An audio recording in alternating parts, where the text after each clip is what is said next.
आदरणीय मित्रों, श्री अवतार का बोध हो, श्री माता धरती का बोध हो। मित्रों, आज का प्रश्न है कि स्वर्ग नरक होते हैं क्या, और यदि होते हैं तो कहाँ होते हैं, और यदि होते हैं तो होते हैं कैसे? भौतिक जीवन में ही होते हैं या फिर भौतिक जीवन के बाद होते हैं? ये स्वर्ग नरक, जन्नत जहन्नुम, हेवन हिल, ये हैं क्या? आइए आज इन पर विचारते हैं। देखिए, बहुत सारे लोग मानते हैं कि स्वर्ग नरक होते हैं आफ्टर डेथ, इस भौतिक देह के छोड़ने के बाद, और बहुत सारे लोग मानते हैं कि स्वर्ग नरक इसी भौतिक जीवन में ही होते हैं। तो भाई, दोनों में से कौन सी बात सही है, और इस पर शास्त्रीय मत क्या है? श्रीमद् भागवत महापुराण में नरक 28 तरह के बताए गए हैं। वे क्या हैं दोस्तों, इनकी सच्चाई क्या है? आइए विचारते हैं। और हाँ, आप अपनी भी राय लिखकर हमें जरूर भेजेंगे, ठीक है? और हमारे वीडियो को शेयर करना न भूलेंगे। स्वर्ग नरक, जब आप आनंद में रहते हैं सुख में, तो वही क्षण, वही स्थिति हुई स्वर्ग की स्थिति। और जब आप रहते हैं दुखे, पीड़ित, हताश, लाचार, तो वह क्षण हुआ नरक का क्षण। स्वर्ग या नरक ये स्थान विशेष नहीं होते, जगह है कोई ऐसा स्वर्ग नरक नाम का, ऐसा नहीं है। स्वर्ग नरक आपकी है मानसिक स्थिति। दोस्तों, एक ही परिस्थिति में दो व्यक्ति दो तरह की चीजें अनुभव करते हैं। एक ही स्थिति में रहता है सुखी, और वैसी ही परिस्थिति में दूसरा रहता है कोई बहुत दुखी। तो स्वर्ग नरक है आपकी मानसिक स्थिति। ये बात आप अच्छी तरह से समझ लें। और अब दूसरा सवाल है कि क्या स्वर्ग नरक भौतिक जीवन के बाद होता है या फिर इसी जीवन में होता है? हाँ, यदि आप भौतिक जीवन के बाद भी जीवन मानते हैं, लाइफ आफ्टर डेथ यदि मानते हैं, तो फिर जहां जीवन होगा, जीव होंगे, जीवन की वांछा होगी, तो फिर वहां पर सुख दुख होंगे ही। जीव है, जीवन है, तो वो फिर दो स्थितियां अवश्य बनेंगी, सुखद या फिर दुखद।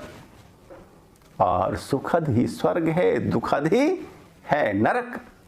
तो जीवन काल में भी, भौतिक जीवन काल में भी होते हैं नरक स्वर्ग।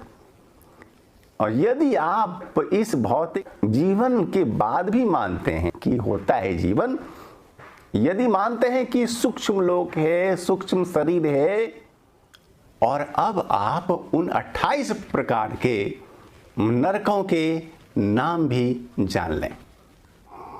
अंधतामिश्र, तामिश्र, रौरव महारौरव, कुंभिपाक, काल सूत्र, असी पत्र, वन सूकर, मुख, अंधकूप, कृमि भोजन, संदंस, तप्त सूर्मि, वज्रकंटक, सालमली, वैतरणी, पूयोद, प्राणरोध, विशासन, लालाभक्ष, सारमेयादन, अवीची, अयहपान, क्षार करदम, रक्षो, गण भोजन, शूल प्रोत, दंदसूक अवट निरोधन, निरोधन पर्यावर्तन और सूची मुख।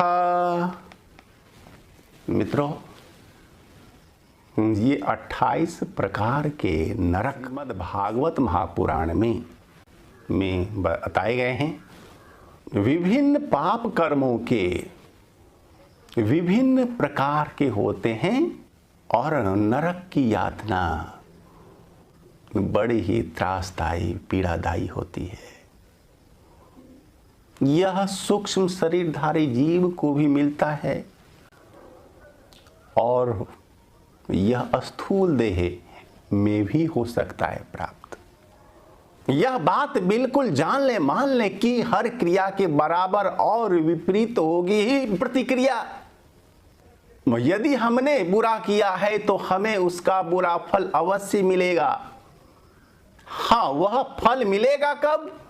ये तो परमात्मा के हाथ में है, ये तो सृष्टि व्यवस्था के हाथ में है।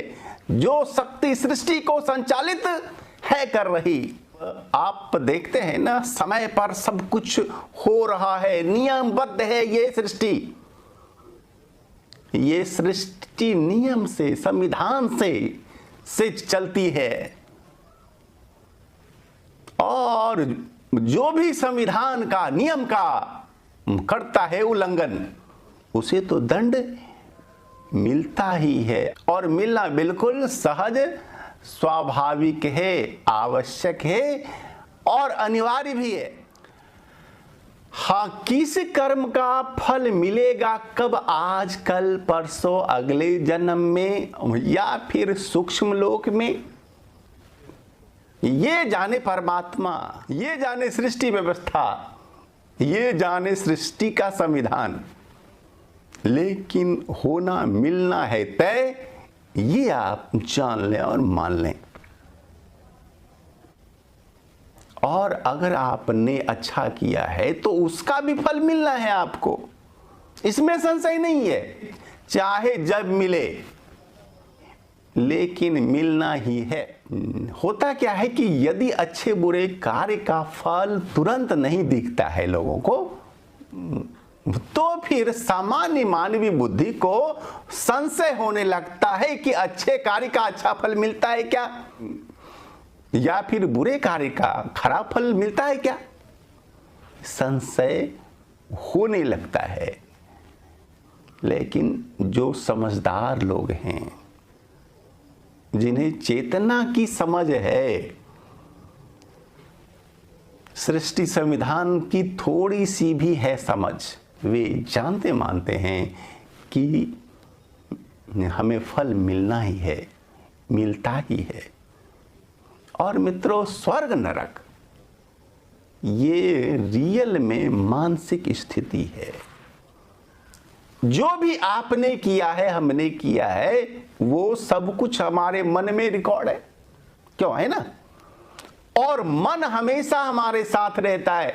शरीर भले ही छूटता है, लेकिन सूक्ष्म शरीर में भी जब रहता है मानव, रहता है जीव, तो वहां मन है। अवचेतन, अचेतन और सुपर चेतन, चारों ही मन उसके साथ होते हैं। और जो भी आपने किया है, अच्छा बुरा, सब कुछ उसमें रिकॉर्ड होता है। तो आप झूठ नहीं बोल सकते। आप सृष्टि संविधान को आप धोखे में रख नहीं सकते। सब कुछ रिकॉर्ड है और इसलिए आपको फल मिलना ही मिलना है। तो अब आपको अपना भविष्य बनाना है, कैसा, अच्छा या बुरा, आपको कैसा फल चाहिए, ये आप पर डिपेंड करता है। इसलिए भाई, अच्छा करो तो अच्छा होगा। एक है कहावत भी कि कर भला तो हो भला। धन्यवाद।